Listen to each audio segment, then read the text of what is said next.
with one mission and one heartbeat. We are resilient, fearless, joyful, and visionary. We support one another through challenges, push each other towards excellence, and are always filled with Christ's love. We take pride in our traditions and stay true to our roots. We are committed to caring for every aspect of our community. We are competitive, yet humble, and give all of our success to the glory of God. We are invested in one another and view each other through the eyes of Christ. We leave PJP transformed, proud, and capable of doing anything that we put our minds to. We are loyal and true to the red, gold, and blue. We are John Paul Jaguars.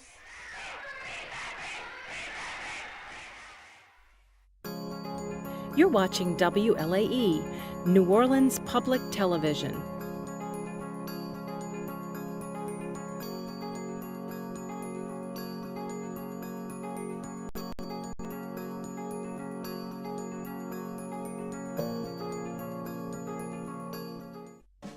Crescent City Steakhouse, a true neighborhood restaurant operated by the Vojkovic family since 1934, is the oldest steakhouse in the city of New Orleans.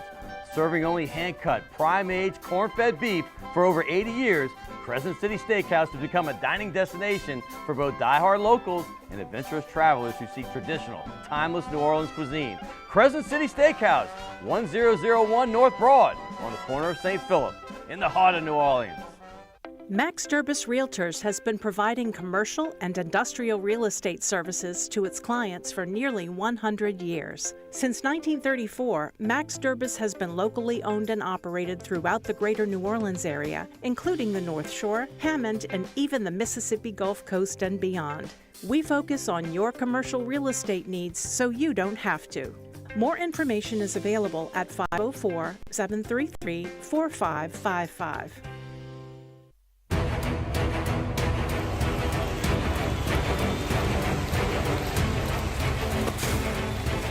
This is New Orleans. You've been to games. You've seen the hard hits, felt the ground shake. You've heard the fans erupt, and you've watched the team answer. You've seen sports in the city, but until you see NOLA Gold, you ain't seen a thing.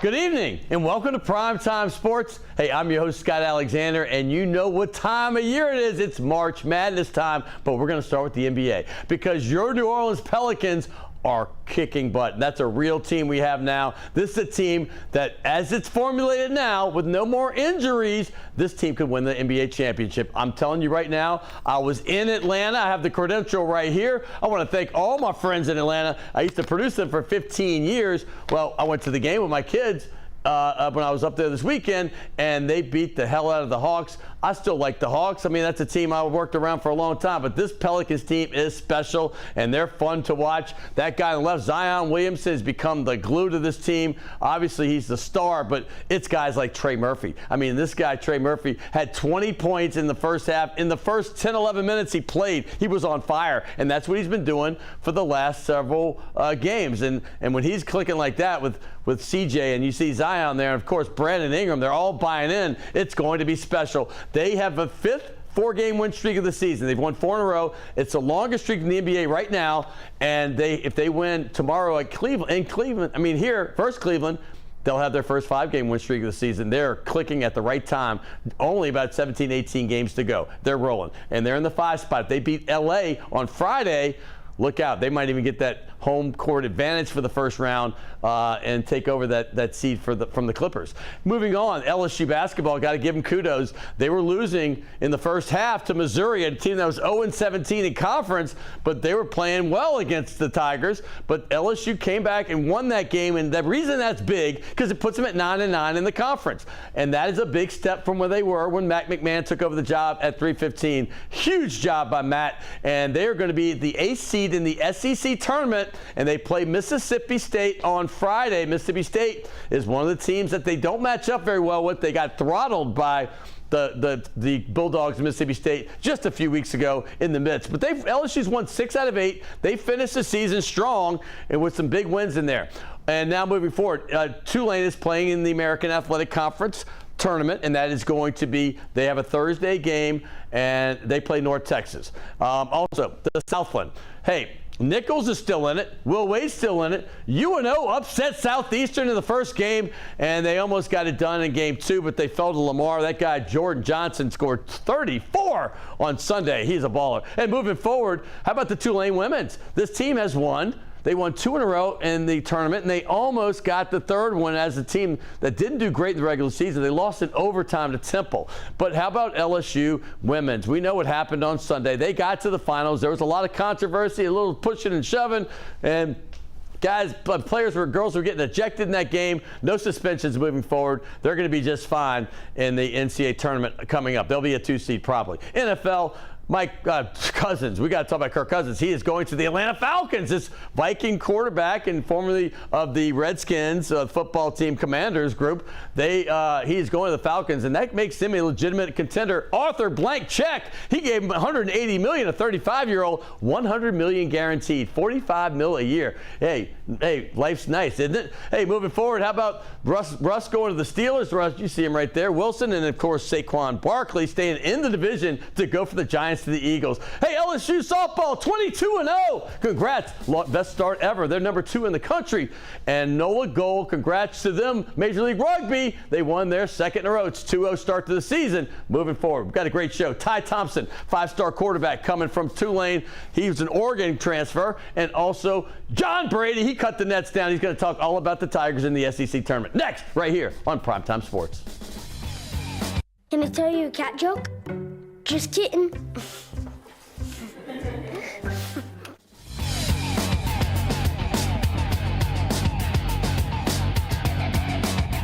Welcome back to Primetime Sports. I'm doing this with my hands because I love basketball season, and now we're into March. I cannot wait. The conference tournaments are already playing, the smaller conferences. The ACC starts today. The SEC will kick it off tomorrow, and LSU will start their tournament first game. It's going to be noon on Thursday in Nashville. They play the Mississippi State Bulldogs, who trucked them just a few weeks ago at home. Right in the middle of their nice little run, they were 4 out of 5, and that was the one loss. But we have the man who's been to the Final Four. He's also been calling their games with Chris Blair, the voice of the Tigers. So right here, John Brady, he's been our basketball analyst before. He came 15 times one year because we talk hoops every week. But he's been a little more scarce these days. He's getting big time again, and here he is, John Brady. What's up, my friend? How you doing, baby? That was doing fantastic. That was fun. That was our last hurrah for a while since you go off to Florida now after the season. We don't get to see you, so thanks for making the time to go to dinner last night. Oh, that was a lot of fun. Always good to be with you. You know that. And then Coach Gio, we got to give him a shout out. What a great dude. Yeah. And then Dickie made a surprise appearance. I mean, and your daughter. Yeah, that was good times. The one and only Brittany Brady. That's right. I told her we'd get her in there. That's a nice plug. Hey, this is our time of year, right? I mean, listen, this made you famous. Without Daryl's shot, we know who we're talking about. When he hit that shot against Texas A&M, put you in the Sweet 16, and then you took care of Duke and you took care of Texas. Do you still think about that ever? Because I know you get reminded of it. I tell people all the time that segment right there, that drive, that run, whatever you want to call it, changed my life. Certainly. I mean, it people still remember that today, and I have people tell me it's the best, tournament situation, the best game they've ever seen when we beat Duke for LSU to play in basketball. So Dale had a bunch, we had a couple, and I'm just glad to be in the conversation sometimes. There you are right there. I was in that stadium, and I think I got reminded this weekend because I went back home to Atlanta, and a lot of friends say, hey, I was there. I saw you shaking hands down there. I mean, you made a lot of us proud. I mean, I got some points with all our friends in Atlanta because we kept moving. The timing of it was great too. It was coming off Katrina. It was the spring. Katrina hit in August, and in the spring we go to the Final Four, and it kind of gave Louisiana something to really cheer about and be proud of. People forget that because they always equate Katrina with 05 and you obviously with 06. But we talked about it last night because Coach Gio Orlando was talking about how hard it was to get his Loyola program in his first year. on track with Katrina, and then I was starting to think, I said, wait, that's actually the year you won, John. That's right. So we won the league outright. Right. And then we go to the Final Four, and Florida won the national championship. We both went to the Final Four, but we won the league outright over Florida. They finished second. So it was a special year with a special group of guys. Really, I mean, you had that whole Baton Rouge group. I know you had a St. Martinville, but everybody's within about a 60-mile radius, which made it even a little more special, I think. But, you know, one last thing on that, because I've asked you this off camera, but never on camera, I don't think. Did the Stromae Swift team beat this team? Because that team that went to the Sweet 16, that was the number 2 guy coming out of the country in high school.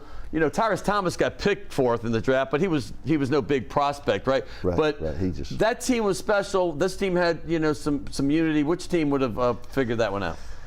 That's a tough one, man. I think it'd be close, but I think the 2000 team at one time was the best team in the country. I mean, we rolled off about 8 straight SEC wins, and 4 of them were by 20-plus points. Right. 2 of those 4 were on the road. So I think that team may have been a little bit better, but it really doesn't matter now. Doesn't matter. Certainly doesn't. But both of those teams, one of the reasons they won games was they were both talented, but they both had tremendous amount of character and competitive spirit, and that sometimes that's a difference. Talent's one thing, but when you have some character with it and you have a competitive nature that drives you, that's what those 2 teams really had in common. I mean, think about this. It's 2006. The least heralded member of that starting 5 is still in the NBA in 2024. That, to me, is remarkable. 18 years later, Garrett Temple is still playing the NBA, and he's not going to be the leader of the team, but he's a leader of the locker room wherever he goes because he is so respected and looked up to. Did you ever see that coming from him when you had him as a young kid? I never saw that coming. I didn't think he was going to be a legitimate pro, but he's been able to do it. He took a strange route to get there. Right, yeah, and so. But he's done it with character, toughness, team player, encouraging in the locker room, and some of those NBA teams, they need a lot of that. They certainly do. And that's why he's survived that long in the league. He's good enough, but he'll be a front office guy if he wants to, or whatever he wants to do. He could be the governor. I mean, I remember meeting that kid in 10th grade. Walk-ons had just kind of recently opened, and I was in town from Atlanta, went to a game, and Collis Jr., I guess, you know, got the godfather of LSU basketball right now. Yeah. He introduced me as his son. I'm like, oh my goodness. And I would not have thought 25 years later, whatever it was, 22 years later, he'd still be. And I think it still matters today if you have a championship team. You've got to have some character guys on that team that are tough and want to compete. Let's talk about what's happening right now. I think it's a huge accomplishment what Matt McMahon did. Coming off a team that was a 3-15 last year in conference, or 2-16, one of the two. Yeah. Not good. But the fact is, he had no talent last year. He inherited an entire new team. He's got some this year, not great talent. And I think he's doing a lot with smoke and mirrors, and whatever it takes, you're going 9-9. Jordan Wright's a legitimate ball player. Yeah. I think that's the leader of this team. But how would you assess it since you've watched it every step of the way the last 2 years? Well, they've gotten better. Yeah. And Coach McMahon has stayed the course with what he believes in, and I think that's the key to any good coach. You don't have to do what everybody else does. A lot of ways to coach it. There's a lot of ways to win it, and he has stayed the course on what he believes in. And we lost some close games, but we've won some close games too here lately, so it's kind of balanced itself out. But for where this team was when we lost to Nicholls State at home, and to finish 9-9 in a very good SEC conference, to be 9-9 and have an opportunity to be in the conversation about going to a postseason, the NIT. Yeah. I think it's a great improvement from where we were a year ago, and that's how you judge the program. We weren't going to all of a sudden win the league, but from go to 3 wins in the league to 9-9 in the league. And a good SEC this year. You got 6 teams legitimately could make a real run to at least the Sweet 16 and Final Four. And that team, you can see it in how they play now. They're more confident. We rebounded better. We're defending a lot better. We're scoring the ball better than we did early in the year. Hey, it's just an improvement, and that's what I like to see. I got to make a quick PSA, public service announcement to all my friends in Thibodaux. Hey, just because you said they beat you, you're a good team. We know that. But LSU should be beating the Thibodauxs, the Nicholls of the world. But Nicholls is still playing right now, as of today, at this taping, in the Southland tournament. And by the way, speaking of the other team in that conference, got to say it because a friend of mine asked me yesterday, I wonder who that might be, if McNeese, with former coach Will Wade, was to play somehow, if they lost in the Southland and somehow LSU could get to the NIT, How would that game go? You know both coaches well. You've kind of introduced them a little bit, both McMahon and Will Wade, into the LSU family in a way, right? Right. So how would that go? How would it go? I don't know how it would go. It'd be an interesting game, correct? It would be a very interesting game, but I hope it doesn't take place. Right. I don't want to see that happen. It's a no-win situation. I did call Will last week, and I told him, do me one favor. Win your conference tournament. Go to NCAA. Right. We don't want to play each other. I don't want to sit through that. Okay, so LSU plays Mississippi State this week. And it was interesting because that run LSU had to start. They were 3-7 in conference.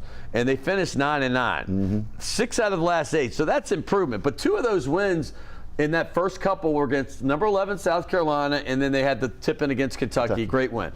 But they lost to Mississippi State, a very solid team, a team that's very rugged, and they got some scores too, and they need to. They got beat pretty bad. Second half, it kind of got away from them. That's the first game on Thursday at noon. They play in the tournament. It could be a one-and-done situation, but if they win, the winner goes to play Tennessee. What do you think how this game will go? Well, matchups are important, and how we match up with other teams is important. We don't match up with Mississippi State really well. They're big and strong on the front line. They've got some depth. Their Achilles heel is they don't shoot the ball very well, but they shot it well against us. The freshman Hubbard, the last 4 or 5 games, has been player of the week in the SEC. Mm-hmm. He had 27 against us in Baton Rouge. Yeah. He's been really consistent the last 4 or 5, gives them perimeter scoring that they didn't have. But they rebounded well, they defend well. Hubbard has given them another edge offensively.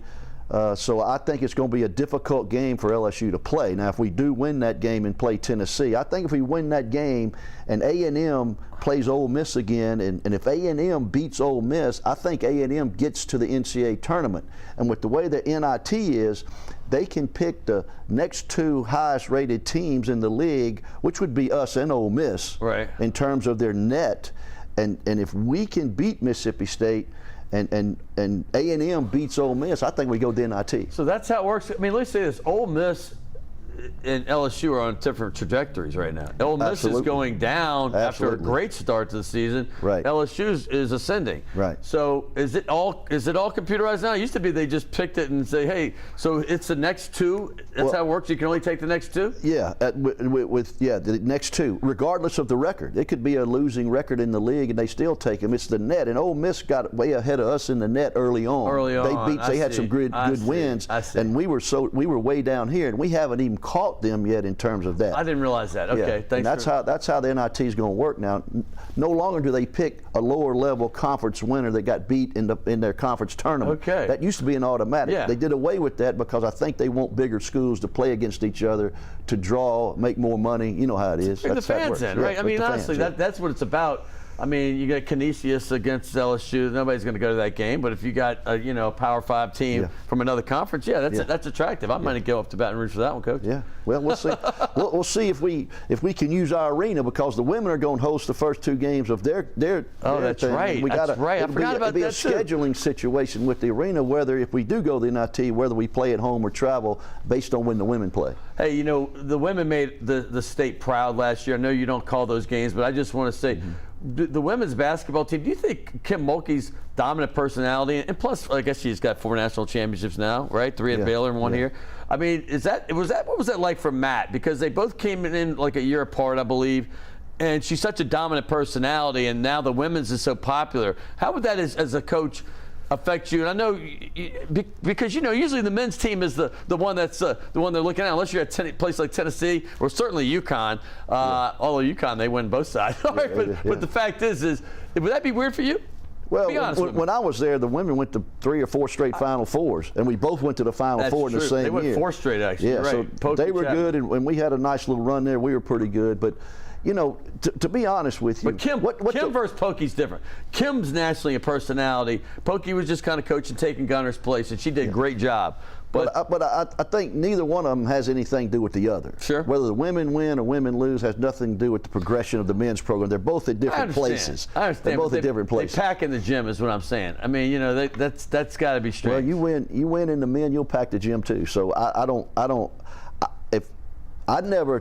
wanted the women to win, but I was never bothered by whether they won or lost because it had nothing to do with the path we were on. And I think it's got to be the same way with Matt. It's not bothered. The question was really just about Kim herself, because she is. It's rare you get a coach that's like that powerful, you know, and she's got a presence, you know. What she does, she gets the LSU name out there. Right on. Because she's going to attract attention. Her team wins the national championship, and Kim Mulkey, whether you like her or not, or agree with some of the things she does, or you don't, it's still going to bring attention to LSU in some way or fashion or form, and I think that's all positive.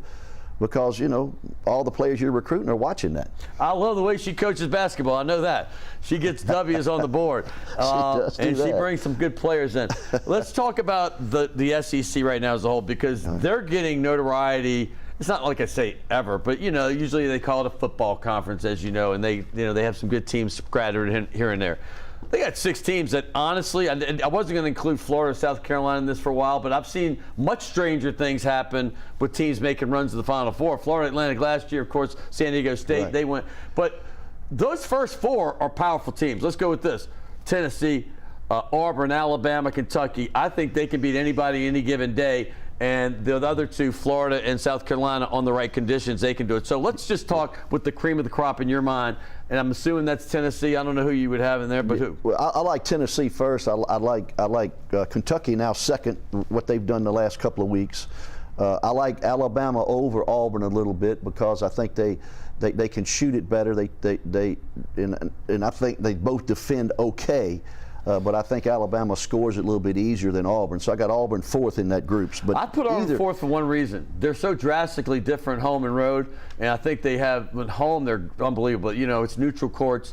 They can still take a run. Like we saw them do it to the Final Four, and they really should have almost gotten to the finals that year against Virginia. But well, the Final Four team that Bruce coached, that Pearl coached, I told him at the SEC meetings the next year, it's the best defensive team I've ever seen you have. Wow. And I still think teams that go deep in that tournament are very good on the defensive end. You got to score baskets.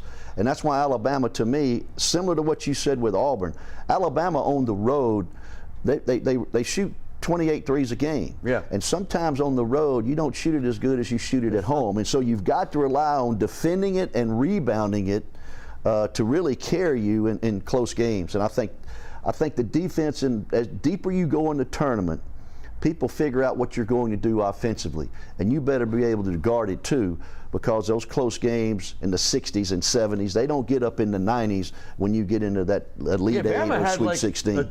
10 games in over 100. I mean, they had a streak. Mark Sears. I mean, let's talk some individual guys. Mark Sears is special. Even when a game I watched the whole game when they got trucked by Florida on the road, but Sears was still doing his thing. He was the only guy that was really producing for him. But what makes him such a good player? Well, his penetration. You know, when you don't have a closely guarded rule, and you have a great point guard that can come off a ball screen and he can dribble it like Curly Neal did for the Harlem Globetrotters. The offense has the advantage because one defender can't stay in front of a guy if he can just dribble it. And that's what Sears does. He penetrates, he kicks, he sees the open man, he can make a three. Defense comes at him, he can shot fake and go by somebody. He's a load to guard, and I think anytime a team advances in the tournament, they have a point guard that's pretty good, and he's the best point guard outside of Ziegler at Tennessee. Connects the best player in the league. Yeah, we're going to get to him in a second. Okay, but that was my segue. Was if it wasn't for this guy named Dalton Connect, I think Sears would be my vote for the MVP of the conference. Now, but I think most people now realize it's Dalton Connect, who transfers from Northern Colorado. Ain't America great, right? In the old days, that guy might not have ever been the SEC because he might not want to sit out a year. That's how things have changed, and all of a sudden you see these guys that might not have been good enough for whatever reason go to a smaller school. They come in, and this guy not only starts, not only produces, but he becomes the consensus player of the year. Yeah, well, I think you look at his background. He grew five or so inches. Helps. Yeah, between his senior year in high school into his junior year in college, and then he developed along the way. He was one of those rare kind of guys that just comes along like that, and all of a sudden, boom, where did he come from? What makes him special, though?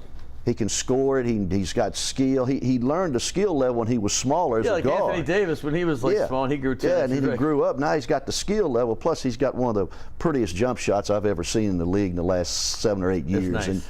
And he's clutch, tough, got some character about him. I think he's a top 5, top 6 pick in the NBA draft. Kentucky, you kind of touched on it, but watching Shepard and Dillingham and Reeves, I mean, these guys are growing up before our eyes. And I know LSU beat them on the road in a pretty passionate environment.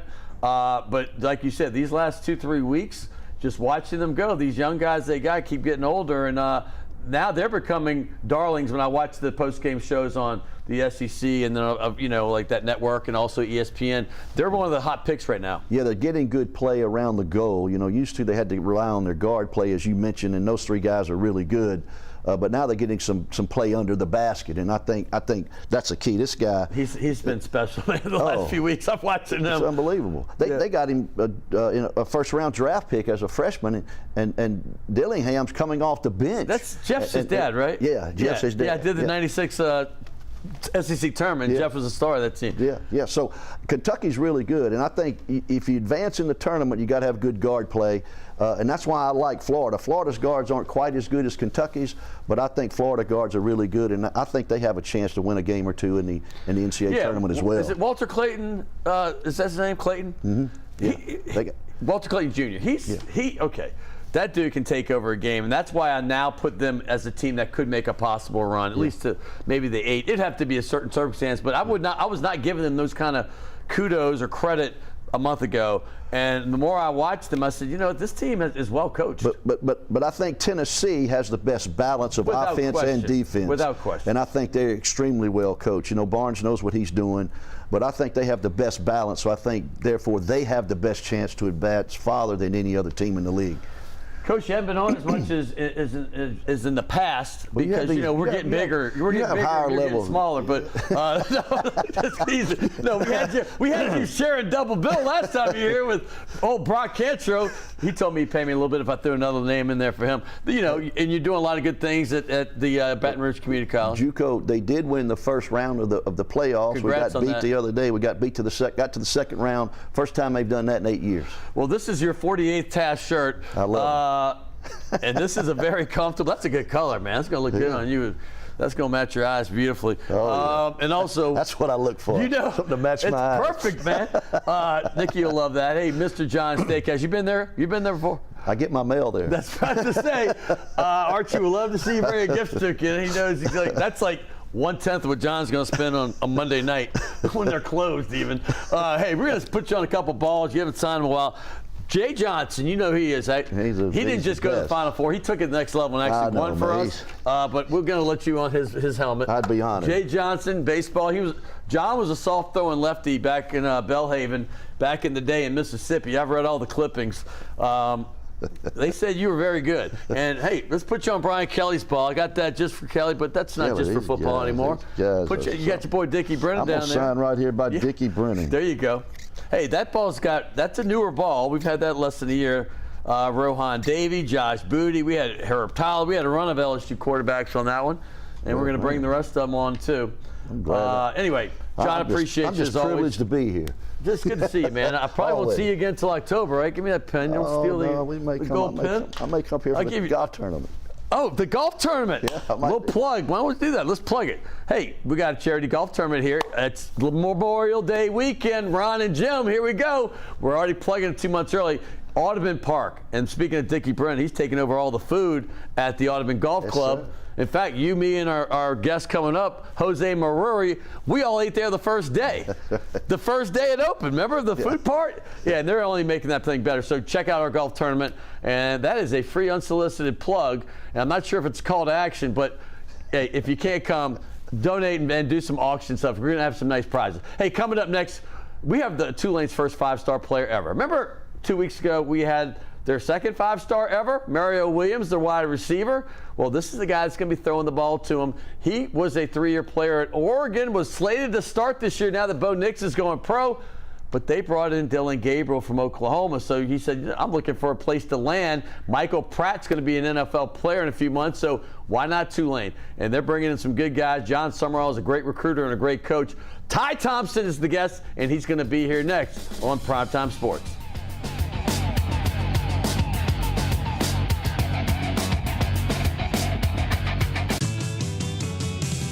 Rock and roll will never die. It's old New Orleans, my oh my. Come on, baby, let's go rock and roll at the city lane. All night, let's rock and roll. Baby, do the rock and roll. At Mid-City Lanes, the home of rock and roll.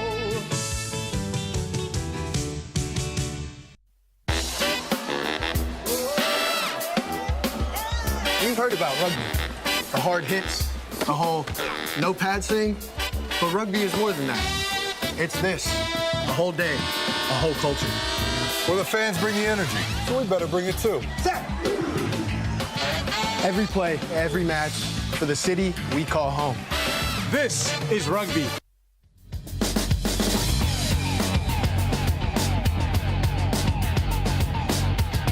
Hey, welcome back to Primetime Sports. We got our basketball fix in with former Final Four coach John Brady. Now we're going to switch gears to football because it's always football time here in the South. And we have a guy coming from the West Coast. That's right. He grew up in Arizona, was a 5-star quarterback there. He went to the University of Oregon, the Ducks powerhouse, certainly in the Pac-12 for years, and it was no different. He was backing up Bo Nix the last 2 seasons. They had a transfer come in, so he decided to look for a new opportunity where he could play right away, and he found one in Tulane, a team that's won their conference, got to the conference championship each of the last 2 seasons under Michael Pratt. His name is Ty Thompson. You're going to start to hear a lot about him in the future, but welcome to the show. Appreciate it. Thank you for having me. And more importantly, welcome to New Orleans. Thank you. Thank you. I mean, New Orleans is a place where I tell this to all the new players that come that have never been. If you love us, we're going to really love you back. But how's the food been treating you? You've only been here 2 months, so I'm just curious. Have you tried anything that's unique? And tell me what you thought about it. Yeah, I've had a couple different places on my visit. They took me to this spot downtown, closer to campus, so more uptown, for lunch, and it was like the best food I've ever had. Do you remember what it was? I had redfish. They had like the crawfish beignets. You might know if the crawfish beignets is like their famous thing. Okay. And then for dinner we went to Drago's and had the char-grilled oysters and all that stuff. It was. So that was the first time you had those? First time I've ever had any of that stuff. Yeah. Okay. Did you have ever raw oysters before? No, and I don't think I ever would. That's a familiar thing because I brought rugby players in from like South Africa and Australia. They all love the char grill, but that one time they tried that raw. Have you tried it though? No, and I don't. You're not even gonna try it. It was a brave person that first tried an oyster, I think. He said, hey, this might be good to eat. Yeah, right? No, so you're not gonna try that. But the crawfish beignets, great. Great. And we got to get you on red beans and rice, jambalaya, etouffee. I know they all sound a little weird, but trust me, they're good. And po' boys. Now, you know what a po' boy is? I know what it is. I'm not that's not really my thing. Yeah, it's like our version of a sandwich, I guess. Yeah. But they're delicious. They're delicious. Hey, in New Orleans in general, I asked this also with a lot of new players. What was your impression when you New Orleans before you came here? Like, what would you think when you, like New York City, you think just vibrant and crazy. Yeah. What was your impression of New Orleans? I mean, the first thing you think of is like the rich culture, right? I mean, the Mardi Gras culture, and then, the deep South with all the, the French tradition, all the stuff. And then it kind of lived up to it, and, the people are nice, the Southern hospitality is real. And the food is amazing, like we said. And I mean, it's a beautiful city. I mean, the weather from January until now has been amazing. I know it gets a little bit different in the summer, but I mean, it's outlived my expectations. You came down to Thibodeau, I believe, is where that Manning Passing Academy is, and Archie Manning is the guy, one of my heroes growing up because I was a kid when he played for the Saints. He was the second pick of the draft coming out of. But his kids, obviously, both Super Bowl MVPs, Peyton and Eli, and his other son Cooper. They run the Manning Passing Academy. You came twice down there. What was your impression of that whole situation? Yeah, I mean, that's a life-changing experience. Like, obviously, to be invited down there is a blessing and an honor. And then to spend that time with those guys and around those kids, and also around some of the best quarterbacks in the country. I got to meet Mike Pratt. I got to meet people, Bryce Young, Anthony Richardson, who's tearing it up. Wow, so, yeah. I mean, it's a special experience. And then to be able to, because I was a counselor coach, so I was coaching the kids and doing all that stuff for 8 hours a day. And I mean, it's so much fun. You mentioned 3 quarterbacks. One of them was the first pick of the draft last year, Bryce Young. Yeah. You mentioned Richardson, top 10 pick, obviously maybe even top 5. Yeah. Started as a rookie, just like Brown. And you mentioned Michael Pratt first. That's interesting because Michael Pratt, I think, is going to be a pro quarterback. I've watched him progress, and I'm saying this unbiased because I watched him against Oklahoma, and they almost beat them 2 years ago on the road, and it was Pratt was leading the team. What was your impression of Michael when you met him? Yeah, I mean, he's a great guy. He's just off the rip. He's just an open, smiley guy. Hey, how you doing? You know, type of guy. Will openly welcome you with his nice attitude. Like, that's just the type of guy he is. I mean, and then we get to see him throw. Obviously, there's guys from Alabama, USC, Oklahoma, like whatever. And then there's Mike from Tulane. And at that time, you know, it wasn't as big of a name as it is now. And he's out there ripping it with the best of us. So exactly. You know, he got offered. You know, that USC win obviously put them big on the map. I mean, winning the American Conference is great, but you know, going to the Cotton Bowl and that great comeback, he could have gone to Florida. He could have gone a number of places. He chose to stay at Tulane, and that, you know, they love him for that. And you're coming here to make your own name. And what was the reasons that you chose Tulane? And when did they get on the map for you? Yeah, I think the Cotton Bowl win really kind of put their name, not even just for me, but nationally, because to be honest, from the West Coast, they didn't get recruited by Tulane out of high school, and then I kind of saw them gradually gain some steam the last couple of years, winning the conference championship, going again last year, and then, you know, that's kind of one of the things that drew me out here is just the national name that Tulane has now. I mean, it's definitely not a small school that people just skim over anymore.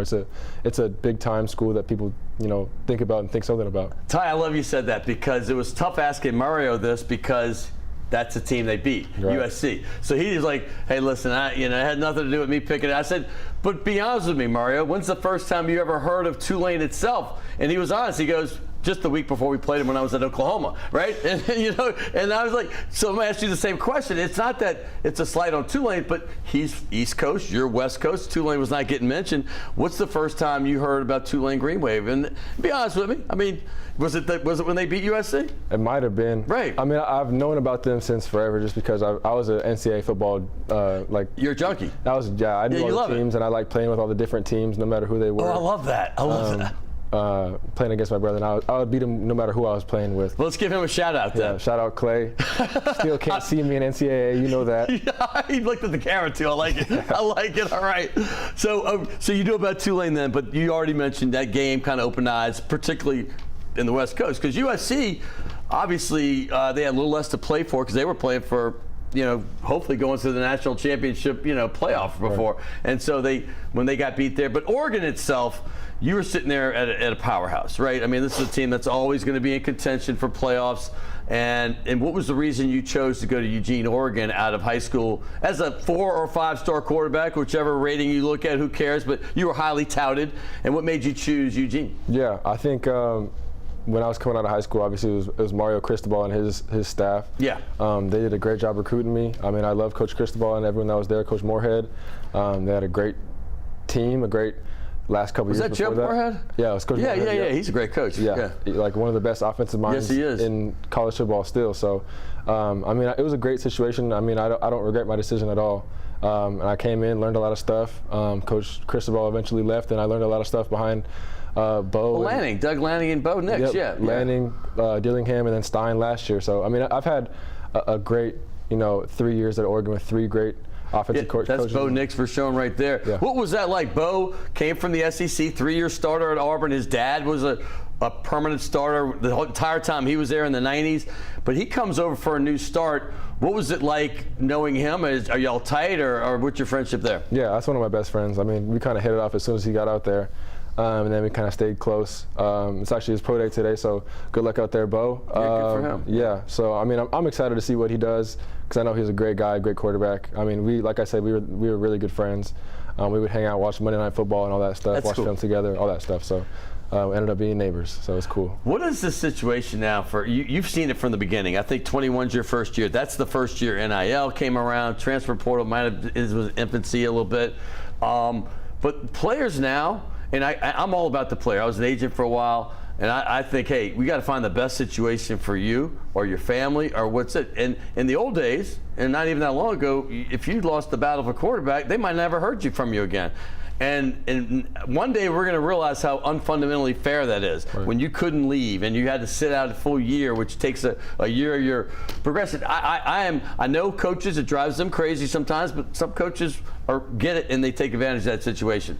When you're going through and they bring a Dylan Gabriel in from Oklahoma, what's the first thing that you or your family chat about? I'm just curious in general. You don't have to, maybe not your specific situation, but like as a kid that's looking for the best situation for themselves. Yeah, I think the conversation was, what does this look like for me? Obviously, kind of having that conversation with my family, and then the coaches, like, what does this look like as far as this coming year and obviously my career, right? Like, this is, a decision that I have to make if this is going to be a guy that, is going to come in and have.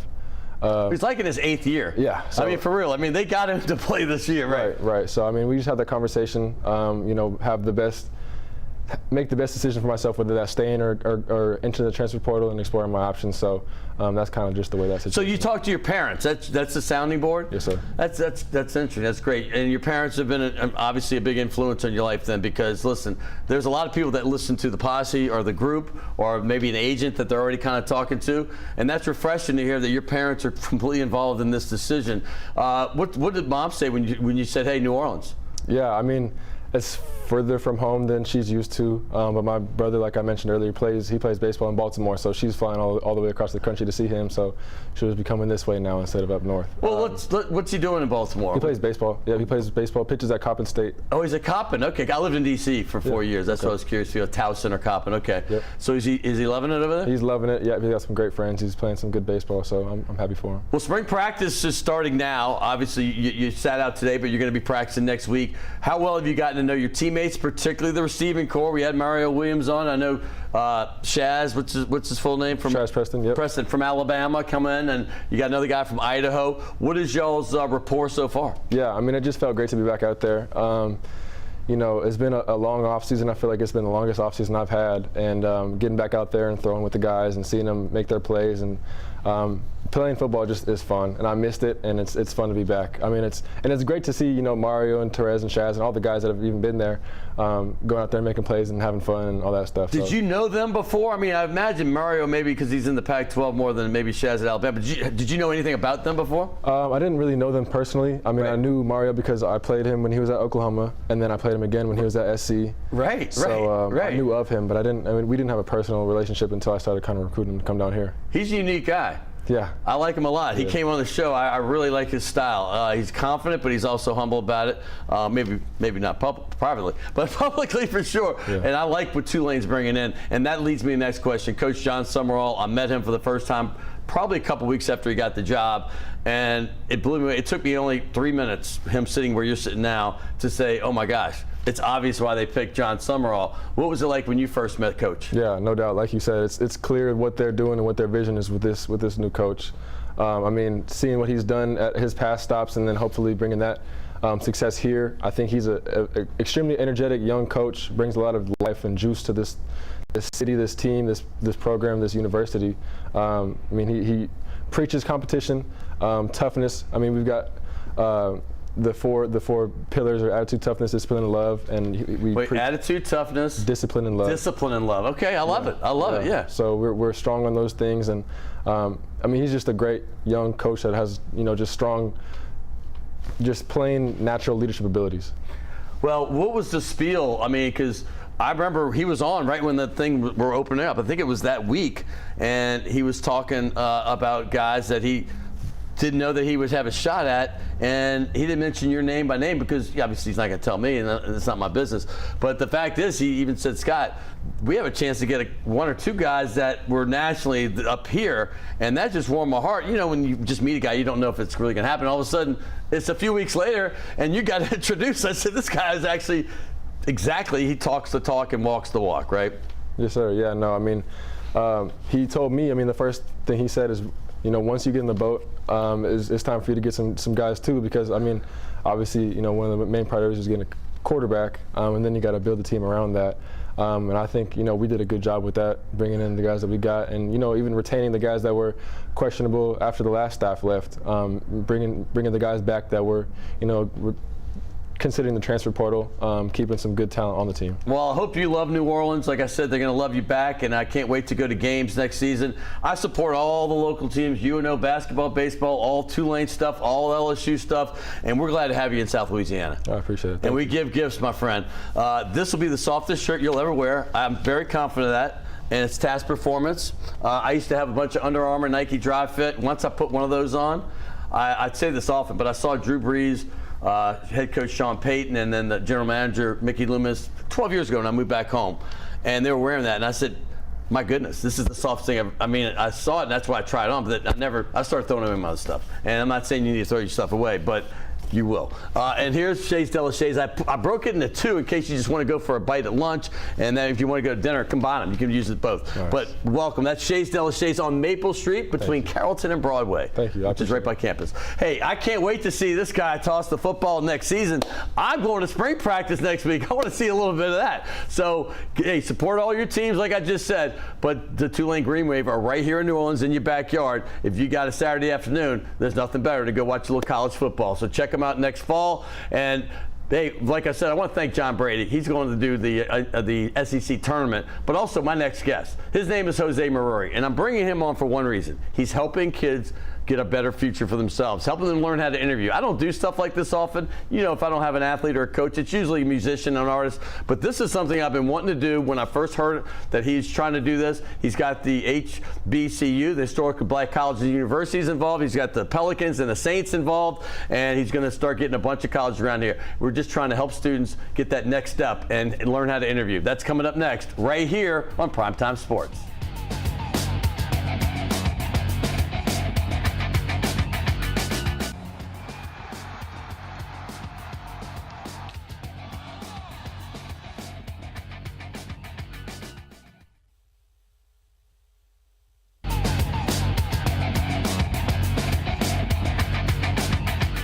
Hey, I want to thank Ty Thompson and, of course, John Brady. Hey, this might be the most important segment because our future depends on things like this. Hey, you know what? When players are just regular students, they go to an interview, well, it's a daunting process. And we didn't have coaches, and these days they need coaches. I'm saying this right now. I needed a coach. We all needed something. And my friend Jose Maruri, we're going to talk about how he got it started, but they have a group called the Edge Interview Training Program, and here he is. Good to see you, buddy. Great to be here.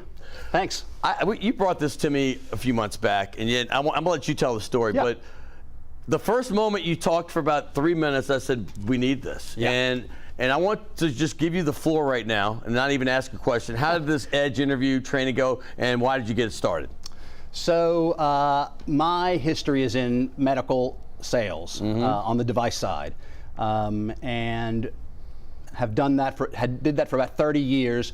And in talking with colleagues that were in the business around COVID time, we really noticed, and we would talk about how awful these interviewees are at interviewing. They just have never developed that muscle, and COVID didn't help. And social media has just been a killer. You know, there's just a lot of anxiety. It's a different world than we lived in, right? We didn't have the social media to put our heads in all the time. And I'm sure I would have done the same thing. Absolutely. And to an extent, we're doing it now as adults. Absolutely. And, you know, we talk a lot about people our age, complain a lot about this generation. They're really not skilled when it comes to this ability, but they're the most hardworking, believe it or not. They're the smartest and most capable generation to hit the job force. But they just hadn't developed that muscle. There hadn't been as much emphasis on, you know, you've got kids. I can't get my kids to answer the phone. Everything has to be via text. If there's a one-on-one meeting, the anxiety is through the roof. So it's universal. It really is universal, this effect that personal communication has had. I'm going to say one thing on that. I watched the Pelicans post-game show a week ago, and Jen Hale did a funny thing. She was asking them all, when's the last time you left a voice message? Only one person has left one within the last decade, and that's Larry Nance, who sends "I love you" voicemails to his wife. And you know, and it was refreshing. Like, there's a couple guys that have never left a voice message in their life. You know, most of them haven't left it for years. You know, they're scratching their head thinking maybe when I was 10 to my mom. But that's part of communication, right? And this is a different era. So it's part of what previous generations kind of learned organically. You know, Sunday dinner, go sit next to your aunt and tell her about your baseball team. Right. We don't ask our kids to do that as much now, and it's starting to affect how they present. I didn't mention your name. I mentioned it leading into the last segment. Jose Maruri is his name, so I'm the one that screwed up there. But how did you get it started? Because you and a couple of friends were talking about it, and all of a sudden y'all left your jobs and just did this? So when you're in my position, especially medical sales, it seemed to be a job that a lot of people wanted to look at getting into. So if you've been in that position for any time, you constantly have people saying, hey, would you talk to my kid? He wants to get into the business. All the time. Or you have people that work on one of your teams that are getting promoted. You want to help them get promoted, family members. So we were already doing a ton of it. And the first part of what we started, the first phase, was just what we call sort of our retail business, which is people calling us. They found out about us through social media or word of mouth. And those are what we call kind of our private clients. What we've been able to do since then is find a couple of other areas that are really fun to work with where we can have the most effect. And those are teaming with NCAA universities, with their athletic departments, and with charitable foundations. I've noticed you've done something with the Pels and Saints, and that obviously gets people's attention in this town. They're dear entities, particularly the Saints. But tell me how that came about. What are they doing for you, and what are you doing with them? So we partnered with the Saints, who do, if you take a look at the amount of charity work that the Saints and the Pels do, it's extraordinary. It's extraordinary. It really is. To the extent that they have a team of people that manage just that. Just where's that money going, making sure they're touching the right people, and covering the areas of need in the city. So we had approached them just kind of like you and I are talking now, and I was talking to Greg Bensel, who's a friend, and just telling him about what we do. And a couple of weeks later, Greg called me and set up a meeting with some of their folks. The Saints, one of their big initiatives is to partner with HBCUs to help historically black colleges, right, and universities. And a couple of weeks ago, they held they were the lead sponsor in the HBCU Legacy Bowl Career Fair. Awesome. There was the Legacy Bowl All-Star Game, which is the HBCU All-Star Game. Certainly is, And they asked us to put together some prep work, some virtual sessions where we would tell the people coming to the meeting what to expect, what a job fair is, what their resume should look like. And then we worked the fair the entire week and did resume reviews in person while we were there. Sure. They also, the Saints agreed to sponsor 25 scholarships for our training. And at HBCU schools, which we awarded. In fact, the applications were so high that we donated another 10 ourselves. So the Saints essentially came up with 35 scholarships to graduating HBCU students that were at the fair. And it's a great program. We've just started now coaching those kids, and just to be clear, this is not just athletes. This is for any student, right? Yeah, this is for, what we always say is for your first job or for your next job. Right. We're here. What a great slogan. Yeah.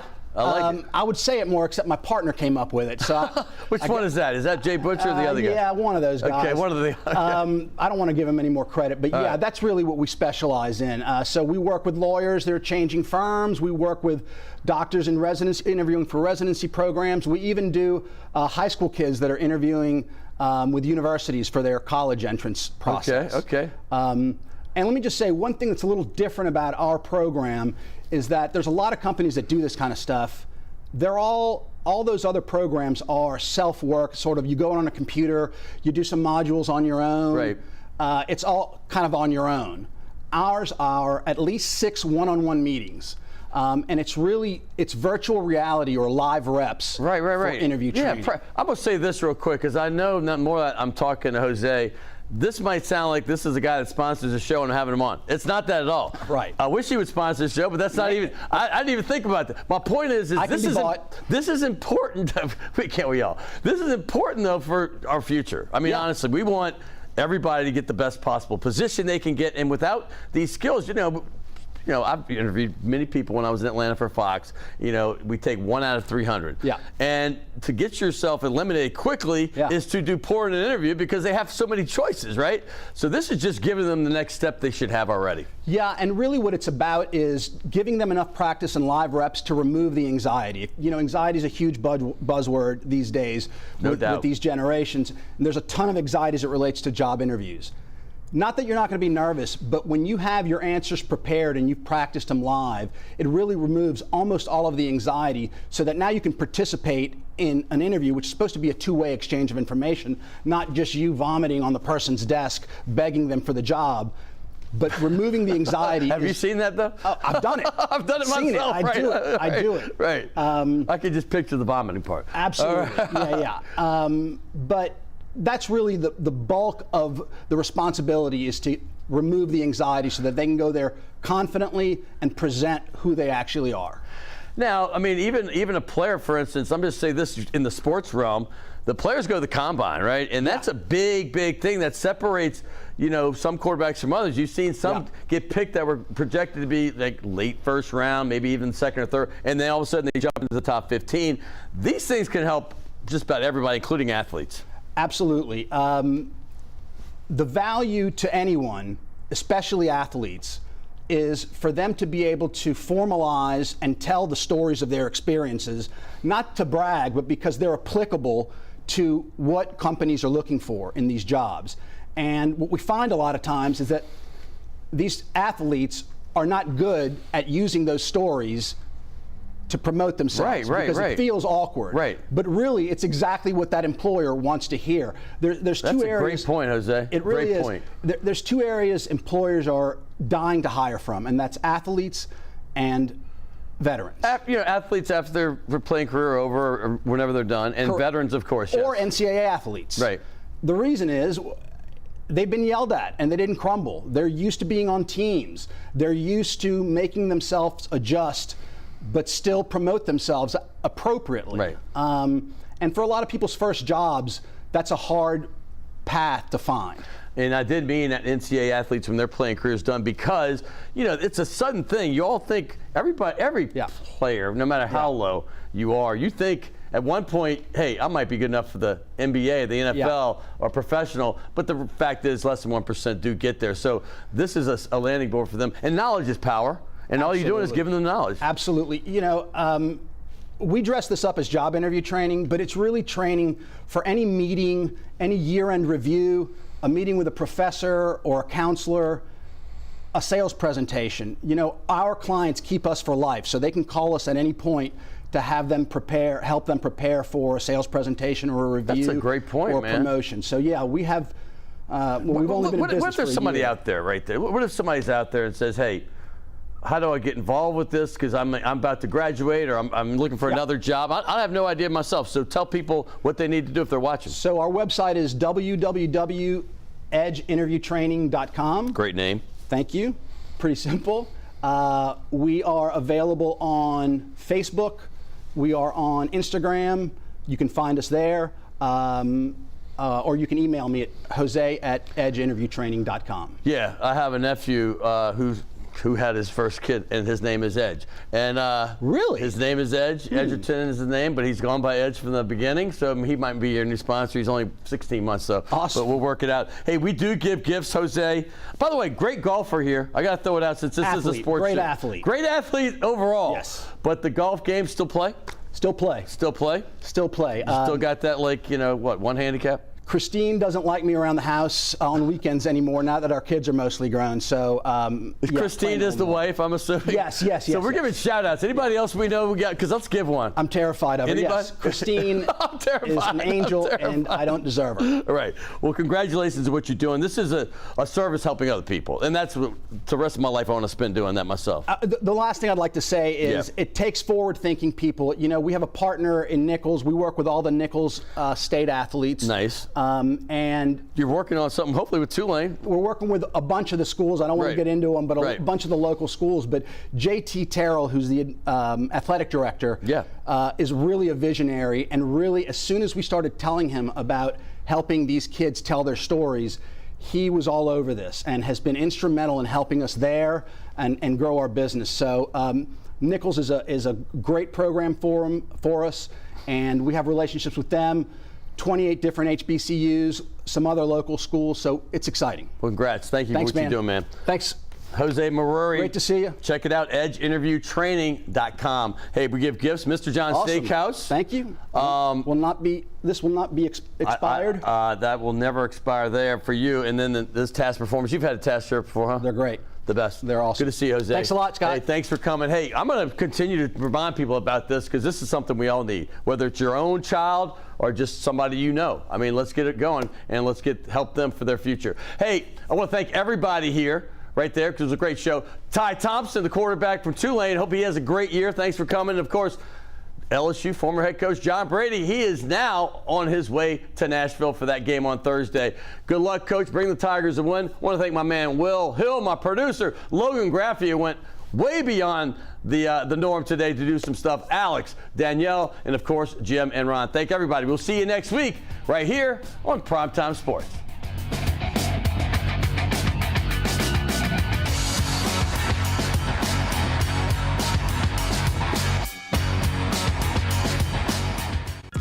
I'll be going on an RV with 2 strangers. On a road trip for 3 weeks. Interviewing people who started off with similar backgrounds like myself. As a kid, jumping around from shelter to shelter, I would go through like these bouts of depression. Growing up, my neighborhood wasn't the safest. It's a lot of crime that goes on. I don't want to move out of my community because I can't succeed there. Our communities are filled with untapped potential. Wednesdays at 4 p.m.